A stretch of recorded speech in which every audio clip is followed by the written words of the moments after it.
Logos ministry या चॅनलमध्ये आपणा सर्वांचे हार्दिक स्वागत आहे। प्रभू येशू ख्रिस्त जो संपूर्ण जगाचा तारणारा, त्याच्या अति पवित्र नावामध्ये मी ॲलन लोबो आपणा सर्वांना शुभेच्छा देत आहे। प्रभू येशू ख्रिस्त आपणा सर्वांस त्याचा स्वर्गीय आशीर्वाद देवो। कृपया व्हिडिओचे संदेश इतरांपर्यंत पोहोचविण्यास आम्हाला सहाय्य करावे ही विनंती, यासाठी की देवाचं सत्य वचन पुढे पुढे जात राहील।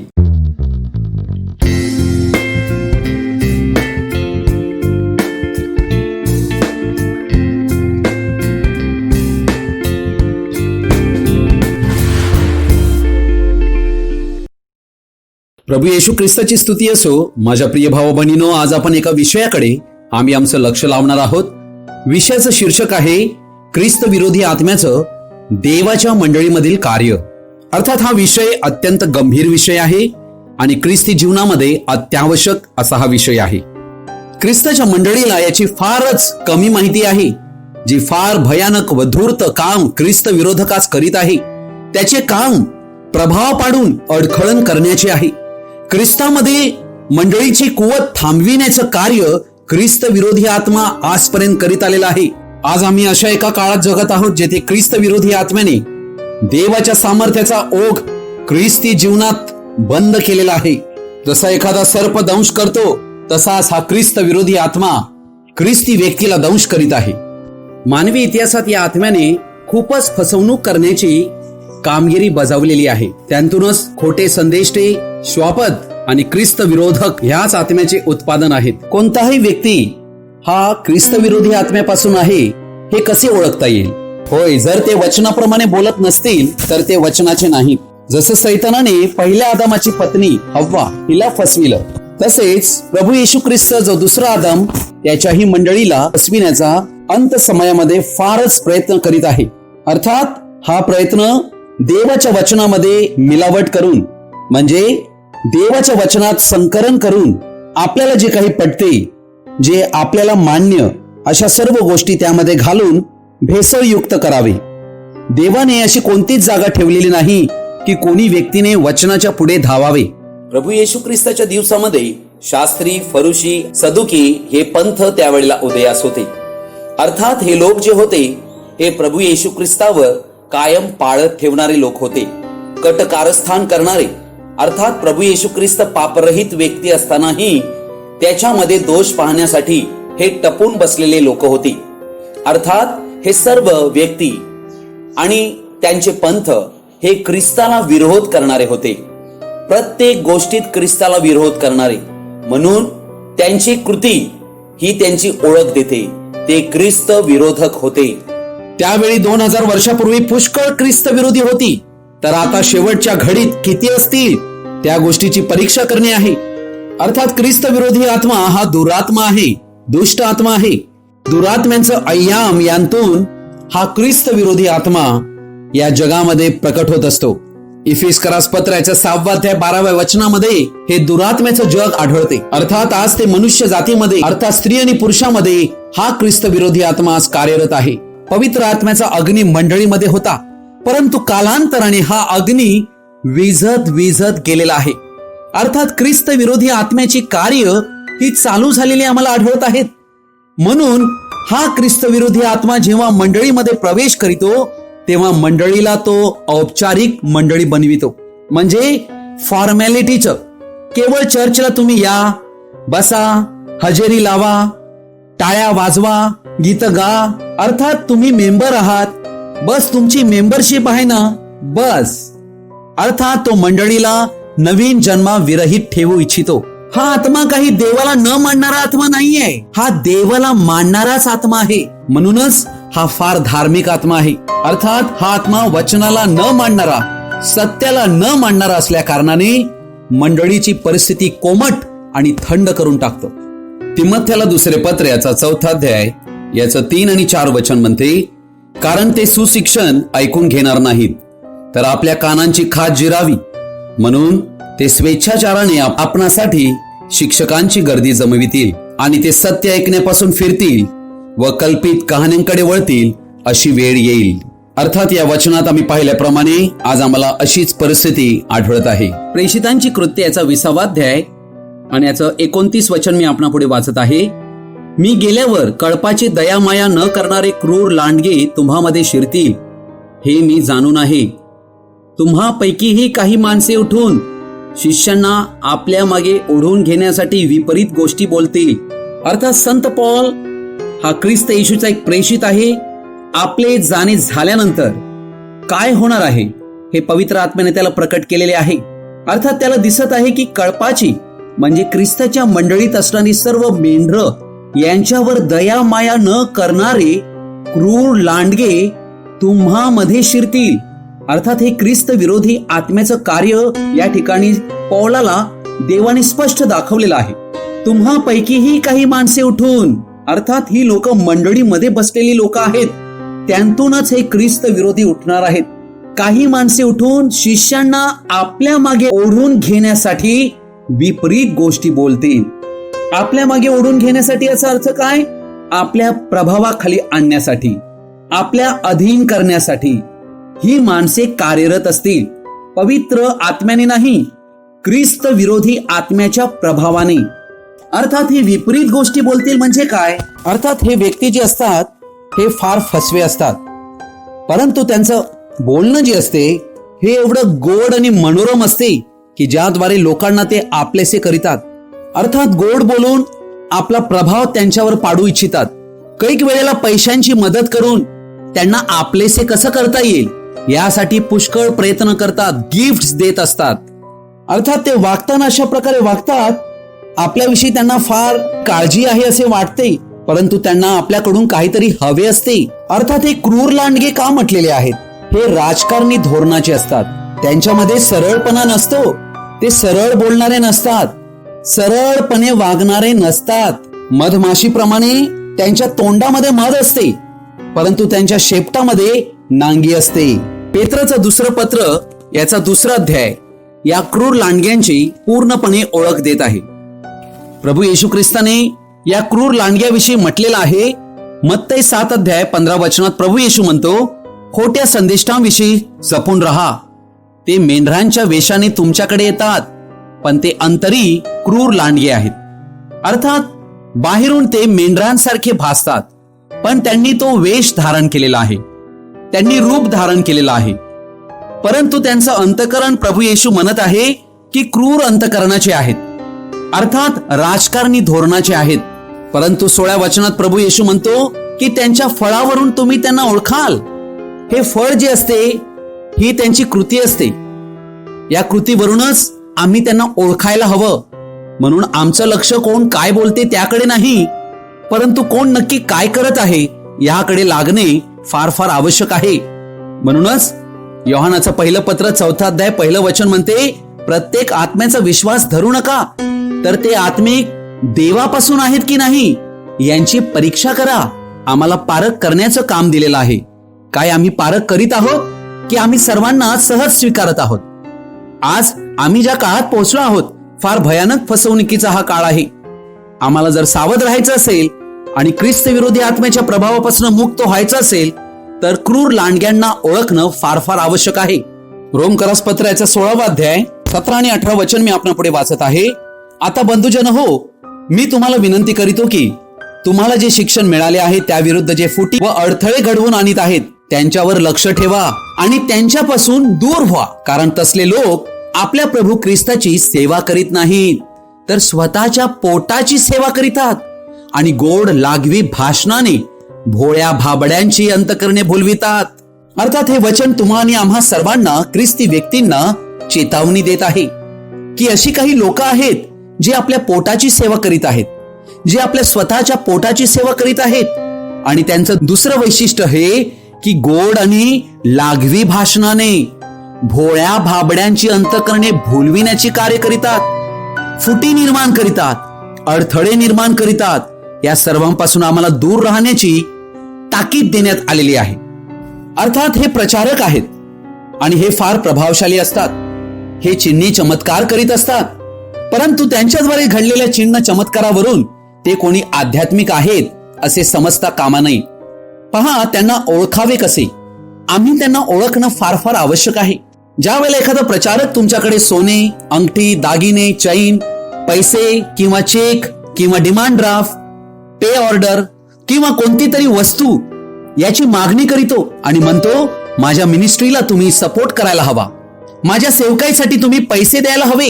तो प्रचारक कोणीही का असेना, त्याला कोणीही का मानेना, तो कितीही मोठा का असेना, त्याची कितीही मोठी प्रतिष्ठा असेना आणि कितीही तो नावाजलेला असेना, हा व्यक्ती ख्रिस्त विरोधी आत्म्यापासून आहे. तो प्रचारक कोणीही का असेना, त्याला आम्ही ओळखायला हवे.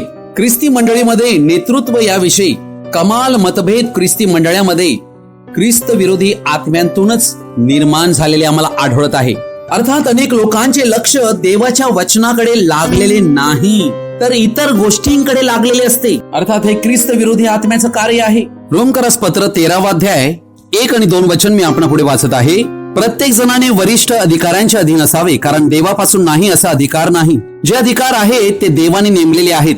म्हणून जो अधिकाराला आड येतो तो देवाच्या व्यवस्थेला आड येतो आणि आड येणारे आपणावर दंड ओढवून घेतील. अर्थात या ठिकाणी आम्ही काय पाहत आहोत? अधिकार. देव हा प्रमुख सूत्रधार आहे अधिकार देण्याचा. देवच या संपूर्ण विश्वामध्ये सुप्रीम अथॉरिटी असणारा देव आहे. सर्व अधिकार त्याच्या स्वाधीन आहेत आणि तोच मनुष्यांना नेमत असतो.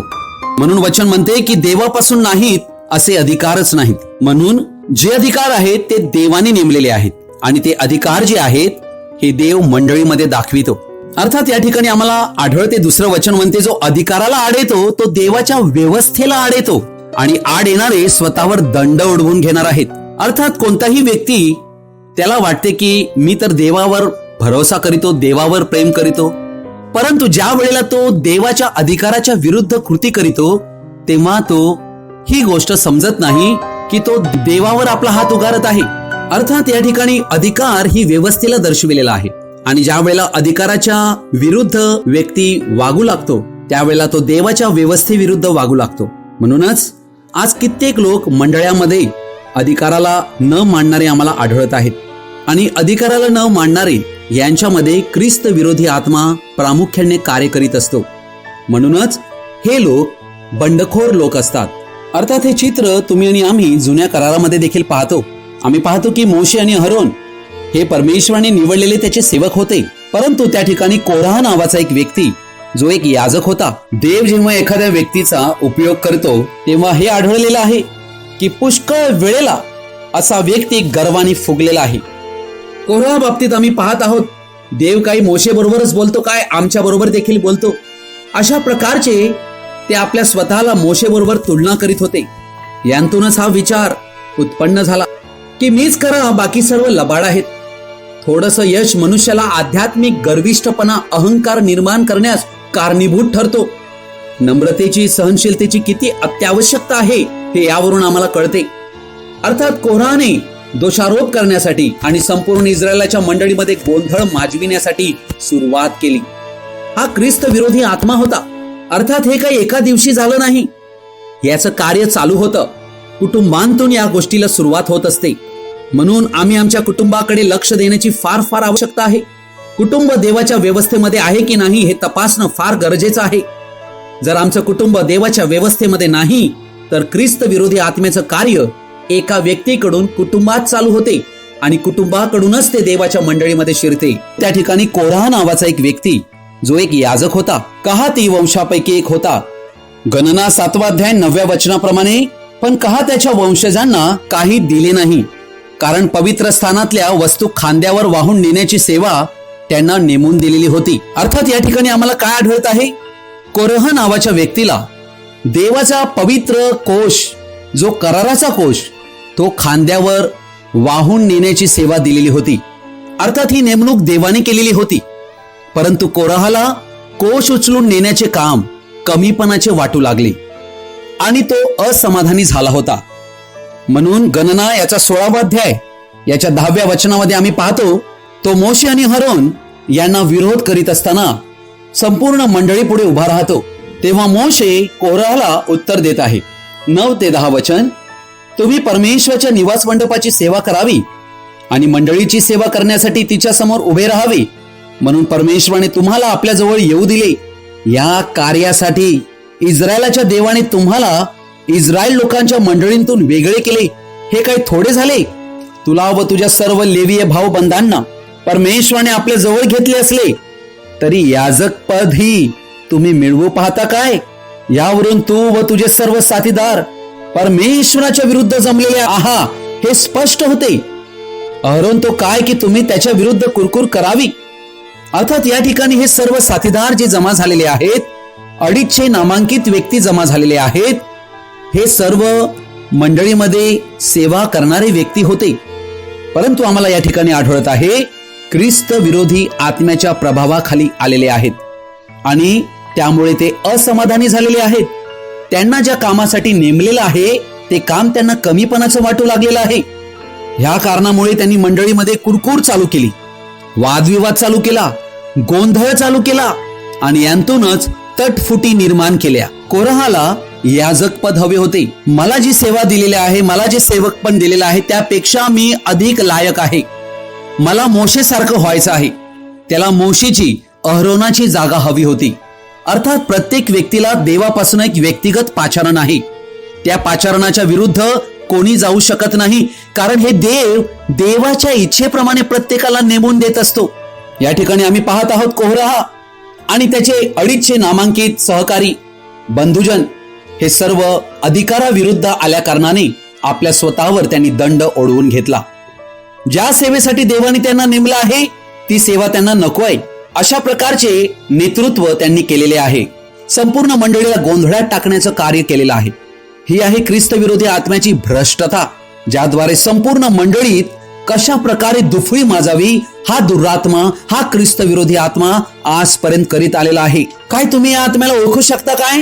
जे अधिकाराच्या स्वाधीन नाहीत ते प्रत्येक ख्रिस्त विरोधी आत्म्याद्वारे आपापल्या वेळेला ऍक्टिव्ह होणार आहेत.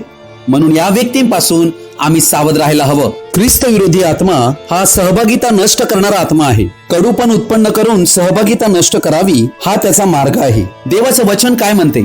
तितास पत्र 3 अध्याय 10 वचन म्हणते, तट पाडणाऱ्या माणसाला एकदा दोनदा बोध करून मग त्याला वर्ज कर. 11 वचन म्हणते, असला माणूस बिघडलेला आहे, त्याने स्वतःच स्वतःला दोषी ठरविले असून तो पाप करीत राहतो हे तुला ठाऊक आहे. तिमिथिकरास पहिले पत्र याचा 6 अध्याय 3 ते 5 वचन म्हणते, जर कोणी अन्य तऱ्हेचे शिक्षण देतो आणि आपल्या प्रभू येशू ख्रिस्ताची जी सुवचने ती व सुभक्त्यानुसार जे शिक्षण ते मान्य करीत नाही तर तो गर्वाने फुगलेला आहे. तो कोणीही व्यक्ती असो, कितीही उच्च पदाचा व्यक्ती असो किंवा कितीही वर्षापासून सिनियरिटी त्याची असो, त्याला काही कळत नाही. तो वादविवाद व शब्दयुद्ध यामुळे वेडा बनलेला आहे. यापासून हेवा, कलह, अपशब्द, दुसऱ्यांविषयीचे दुष्ट संशय ही उत्पन्न होतात. मन बिघडलेल्या, सत्यास मुकलेल्या, भक्ती हे कमाईचे साधन आहे अशी कल्पना करणाऱ्या माणसांची एकसारखी भांडणे होतात. हे आहे ख्रिस्त विरोधी आत्म्याचं मंडळीमधील कार्य. येशू ख्रिस्त ज्याला नेमतो आणि पाठवितो त्याला मंडळीने ओळखणे आणि त्याचा स्वीकार करणे अत्यंत आवश्यक आहे. जर कोणी व्यक्ती अशा व्यक्तीचा, ज्याला देवाने नेमला आहे, देवाने पाठवला आहे, त्याचा स्वीकार करीत नाही, तो व्यक्ती ख्रिस्त विरोधी आत्म्यापासून प्रभावित झालेला आहे. तो ख्रिस्ताचा स्वीकार करीत नाही. तो किती जरी म्हणेल की मी येशूचा स्वीकार करीत आहे, परंतु अधिकाराविरुद्ध जेव्हा तो वागतो तेव्हा तो ख्रिस्ताचा स्वीकार करीत नाही. आम्ही यावरून काय ओळखावे? हा ख्रिस्त विरोधी आत्मा आहे. आज अनेक मंडळांमध्ये या आत्म्याद्वारे फार मोठ्या प्रमाणामध्ये कार्य चालू आहे. प्रकटीकरणाचं पुस्तक याच्या 3 अध्यायामध्ये आम्हाला 14 ते 22 वचनामध्ये लावदिकिया कलिसिया युग सापडत आहे. अर्थात तुम्ही आणि आम्ही याच युगामध्ये आहोत. अर्थात लावदिकिया कलिसियाचं युग हे लावदिकिया मंडळीला दर्शवित आहे. ही लावदिकिया मंडळी म्हणजे आजची सांप्रदायिक मंडळी आहे. अर्थात या मंडळीचं चित्र पाहिल्यावर आम्हाला आढळत आहे की या मंडळीमध्ये पूर्णपणे कोमटपणा आलेला आहे. हा कोमटपणा ख्रिस्त विरोधी आत्म्याने आणलेला आहे. अर्थात मंडळीमध्ये जी उष्णता होती पहिल्या युगामध्ये ती सर्व निघून गेलेली आहे. आणि प्रभू येशूने म्हटलेलं आहे की तू शीत नाहीस, तू उष्णही नाहीस, म्हणून मी तुला आपल्या तोंडांतून ओकून टाकणार आहे. अर्थात हिला नाकारण्यात आलेला आहे. कारण 17 वचन म्हणते की मी धन मिळविले आहे. आज अशीच परिस्थिती आजच्या मंडळांची आहे. परंतु प्रभू येशू ख्रिस्त म्हणत आहे की जरी तू म्हणत आहे की मला काही उणे नाही, तरी तू कष्टी आहे, तू दीन आहेस, तू दरिद्री आहेस, तू आंधळी आहेस, तू उघडी वागडी आहेस आणि हे तुला माहीतही नाही. अर्थात ही मंडळीची अवस्था का झाली असावी? ख्रिस्त विरोधी आत्म्यामुळेच या मंडळीमध्ये अशी अत्यंत लज्जास्पद परिस्थिती आलेली आहे. हे चित्र आमच्या युगांतील मंडळीचं आहे. हे मंडळी युग कृपेचा कालखंड समाप्त होण्यापूर्वीची ही मंडळी दाखविलेली आहे. प्रभू येशू ख्रिस्त म्हणत आहे की तुला दृष्टी यावी म्हणून डोळ्यात घालण्यास अंजन माझ्याकडून विकत घे आणि तुझी लज्जास्पद नग्नता दिसण्यात येऊ नये म्हणून नेसाव्यास शुभ्र वस्त्र विकत घे. कुठेतरी किंमत मोजण्याची आता गरज आलेली आहे आणि आज मंडळांवर ह्या गोष्टी गुदरलेल्या आहेत. म्हणून प्रभू म्हणतो आस्था बाळग आणि पश्चाताप कर. आज आम्हा सर्वांना हीच देवाची वाणी पुकारत आहे. प्रभू येशू ख्रिस्त तुम्हा सर्वांस त्याचा स्वर्गीय आशीर्वाद देव. हा संदेश आपण सर्वजणांनी शेवटपर्यंत आणि ध्यानपूर्वक पाहिल्याबद्दल आपणा सर्वांचा मी आभारी आहे. तुम्हाला हा संदेश ऐकल्यानंतर काय वाटले हे जरूर तुम्ही कमेंट बॉक्स मध्ये कळवा. धन्यवाद. God bless you.